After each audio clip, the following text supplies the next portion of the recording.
balandi ya chaîne oyo Congo Masapo télévision ya li chaîne na bino auto message nango mikolo yo zali kolandama mingi chaîne oyo ezali na partenariat na Yokason ezali pe na partenariat na ba chaîne ebele donc vraiment tozali na sengo mingi ya ndenge to se présenter sur liboso na bino ngai o nazali liboso na bino kombo na ngai John Jibula nazali AG nazali membre ya MLP nazali président ya fédération MLP Système Kinshasa nazali président ya MLP Maluku pe nazali coordonnateur national et international ya dynamique des universitaires diongistes na pesi bino mbote mingi na bino ba oyo bozwi libaku ya kolanda biso mokolo ya lelo bon mokolo ya lelo makamni tokosolola na émission na biso boyebi ke ba actualité politique ezali dominé na makambo ebele mais tokosimba kaka ndambu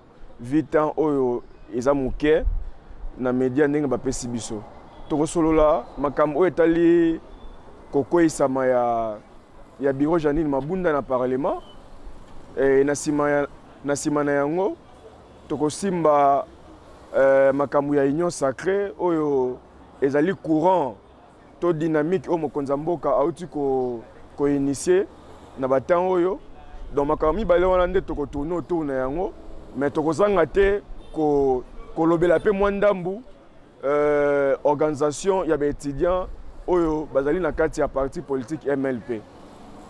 Alors sans koumela vraiment tokoti na makambo oyo etali kokweyisama ya bureau Janine Mabunda bandeko tokoki kotama na monoko te mpona koyebisa bino famille ya Monsieur Kabila bazalaka caractérisé na lokuta na koboma na koyiba mais lelo oyo tozali kolobela tosimba likambo moko ya bango oyo ezali lokuta donc bandeko wana bazali na lokuta oyo donc mpona bango lokuta ezali parmi bafaculté donc oyo motu soki akoti FCC il faut ayekola lokuta ayekola kokosa azwi mayele ne nyonso ya classe oyo atangela atia yango na poche akomi koraisonne na nsima ye mei akomi koraisonne na makambo nyonso oyo bazotia na monoko na ye mpe bazotia na mutu na ye mpo aloba mais bandeko bino bomonaki makambo oyo ya kokweyisa biro Mabunda ndenge bandaki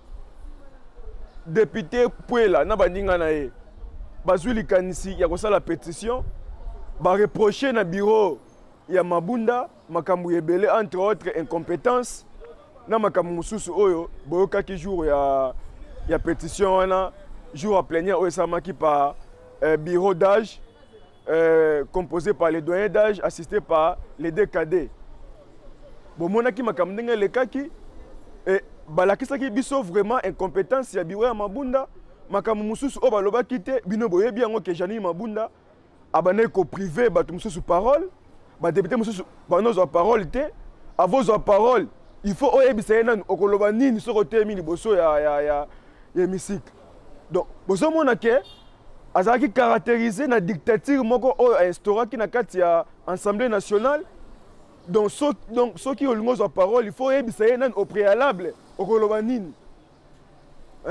botuna badepute ebele baza na kati ya parlement wana mpo na nini lelo même na bandeko na ye ya FCC bandimaki kosigner pétition wana parce que bureau na ye oyo ezalaki dirige na majorité bato ya FCC babandaki kodirige parlement na kinga kati alors yango omoni ememaki kanda ya bandeko na ye ya FCC na bandeko mosusu ya Lamuka na bandeko mosusu ya Kash oyo basignaki pétition wana nde ekweyisaki bamonaki nombre epesaki 281 députés bavote kolungwa na ye mais lelo babandaki nanu na bamakelele ebele oh non pétition wana eza malamu te tout ça mais lelo vraiment oyo tokoki kolobela ezali eloko moko ezali likambo oyo Janine Mabunda alingi atia na mutu ya bato ke bureau d'âge oyo ezali sikoyo bazali na compétence te ya koorganize baélection ya nouveau bureau nde ye na bureau na ye il faut bazonga baorganize baélection il y a un nouveau bureau et Assemblée nationale. Mais Jani Mabunda, à ça que l'on a malamu, il y a Kondima Kokoya Naye, il fallait qu'il avanda parce que Kokoya Mabunda est net Kokufa Naye comme président de l'Assemblée nationale. Alors, à l'Ingi Conseil d'État, et c'est Koussaye, à un Parlement pour présider l'élection, il y a un nouveau bureau. Mais Jani Mabunda a une interprétation, il y a l'article 31, il y a l'Assemblée nationale, il y a un règlement d'ordre, il y a un règlement intérieur na bango.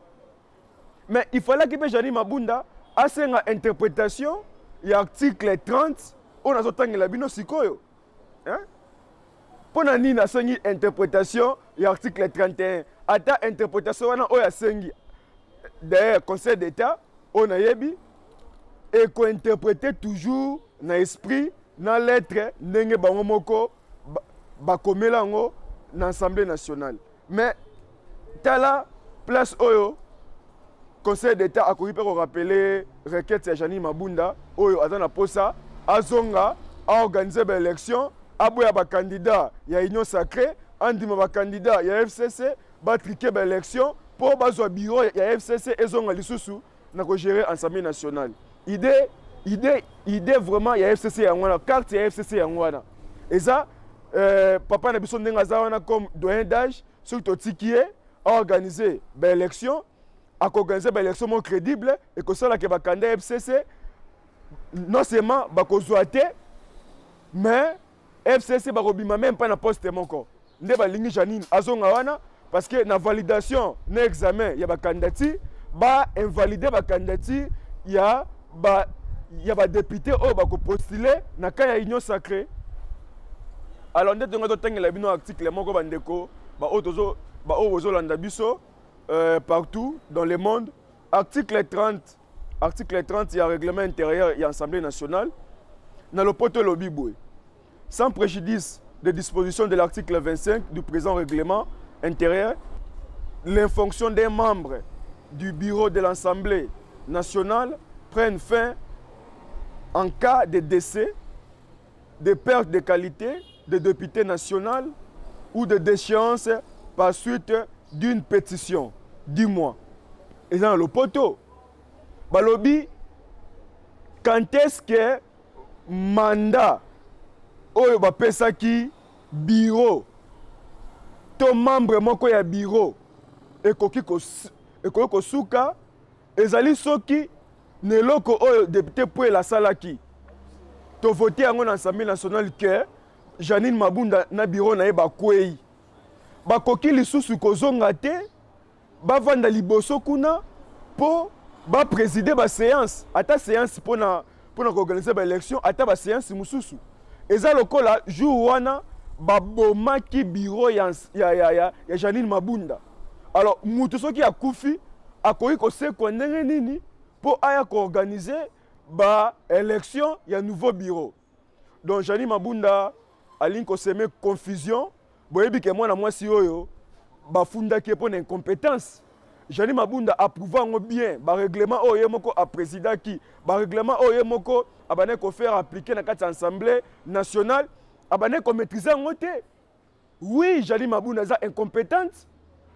Elle n'est pas intelligente. Hein? Comment il est présidente de l'Assemblée nationale à kokate, ko comprendre, ko interpréter esprit peut l'être, il y a l'article 30.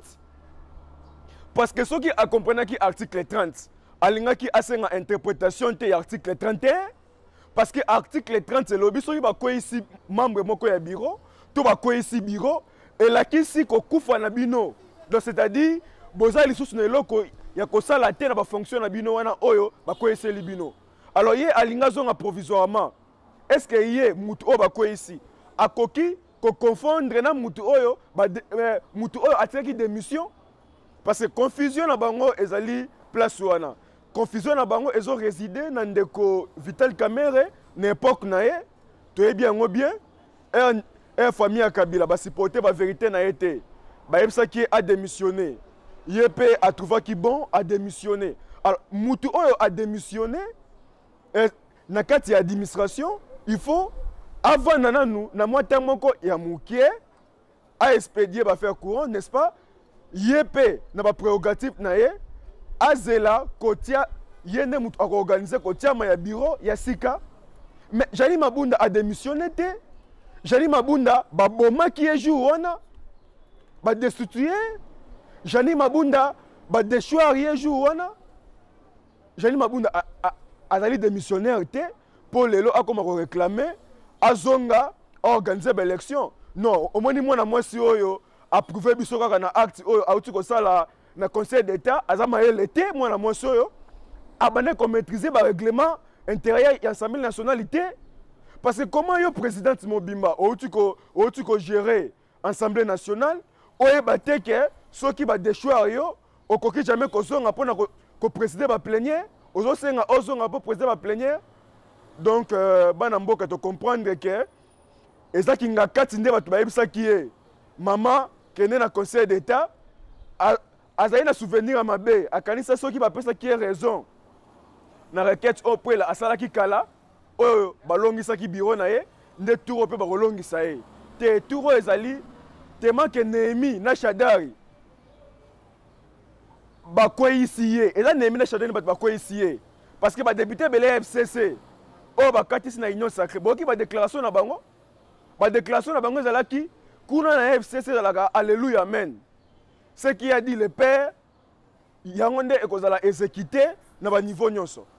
Donc, FCC Bazali na situation moko bazo se situer le sous-souté, Ninto Koy Kosala, Nanzela nyonso otolinga ki tokende, Ozalaki Yamibe côté tolongite, to mekana nous na conseil d'état, ceux qui ko intimider bango, bakoki ko Kolimbo la biso bien article 31 pour Jali Mabunda azonga. Donc on a des bezate ba confondre temps il y a des Vital Kamerhe ezala ki démission, il y a des Vital Kamerhe organiser ki ba élection, il y a nouveau bureau, tant de Mabunda ezali ba déchoirier. Donc il y a Koufi. D'ailleurs pour na bureau d'âge. Bureau d'âge n'a renvoyé dans l'article 114 de la Constitution. Bureau d'âge n'a renvoyé dans l'article 114 de la Constitution. Il faut bien que ba erreur oyo peut-être bande ko na biso ya Assemblée nationale bazalaki bavard te na article 100 na article 31 ya règlement na bango bazalaki bavard te pour conférer directement bureau d'âge bazali bureau provisoire mais ceux qui ozongi na article 114 ya constitution so botangi yango potan eza mingi te botanga na bandaku boko comprendre que constitution ezo la qui ça na esprit nango bureau d'âge nde bureau provisoire alors na ba prérogative wana bureau d'âge otoza nango sikoyo bazali ko jouir na ba prérogative ya bureau provisoire ezo pesa bango ndingisa ya ko organiser ba élection ya nouveau bureau oyo ekomemela biso bureau ya sika définitif oyo ekokamba assemblée nationale pour le reste ya mandat oyo tozo courir tina 2023. Donc confusion moko etamate bandeko so batanga constitution te batanga constitution article 114 batanga règlement intérieur na article 30 ti bakiti na article 31 parce que mabunda pona ye article 30 azwa ngo akunyo na kingakati alingi ko kango te me yango nande ezola kisa ko kufa na ye na kati ya assemblée nationale. Donc il faut batanga babloko na nyonso. Je pense que bandeko FCC batanga lisusu mingi te bango za ki moyibi koboma na kokosa ba congolais neza mutu na bango. Donc congolais et congolaises totanga ba article wana to na lokuta na bango te jurisprudence ezali oui jurisprudence wana ezali basé mingi na démission okotikala ko expédier ba faire courant ko organiser ba élection ko déchoir mutu et ça mimba liboso il faut bureau d'âge ba jouir na ba prérogative ya sika ya article 100 il y a l'article 114 de la Constitution pour organiser l'élection oyo ezali koya babandaki na débat il n'y a pas ma pamba so chef de l'état a kolobate chef de l'état a lobité a lobby a sali organiser congrès après ce discours sur l'état de la nation.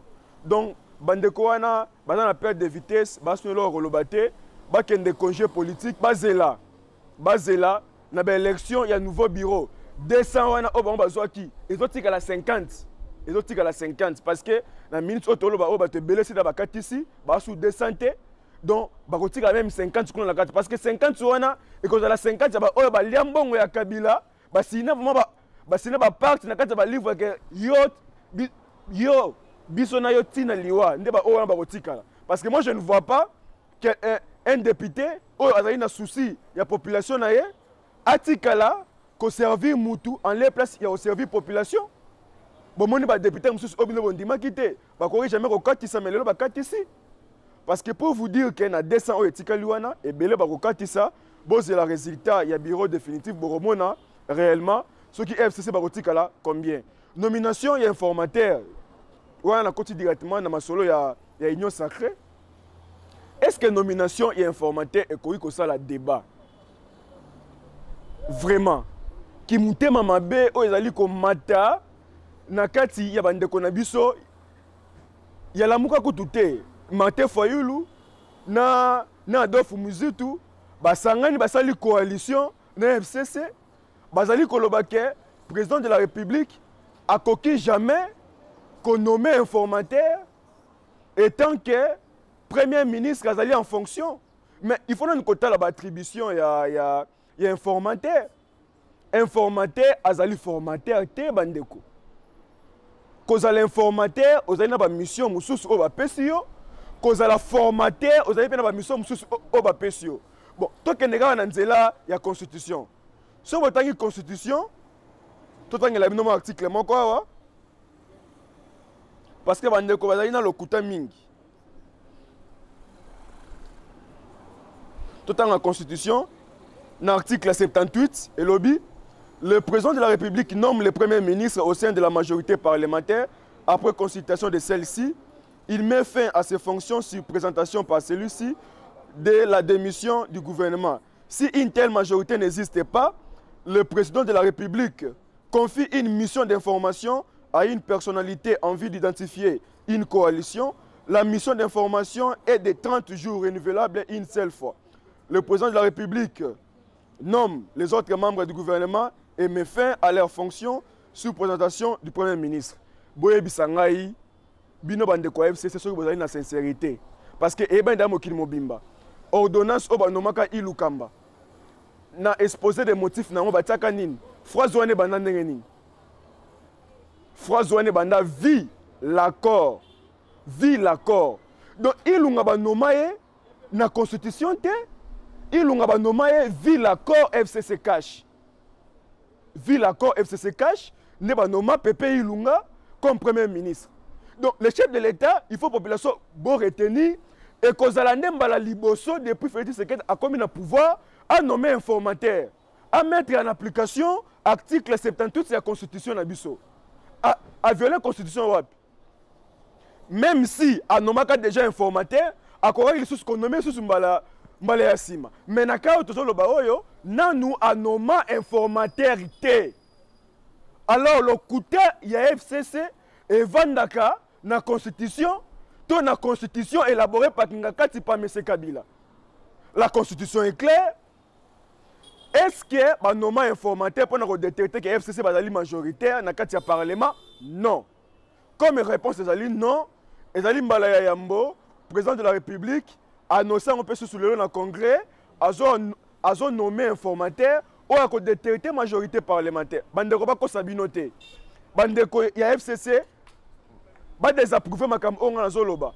Est-ce que FCC bazalaki na kati ya liste électorale au Seni et publiaki?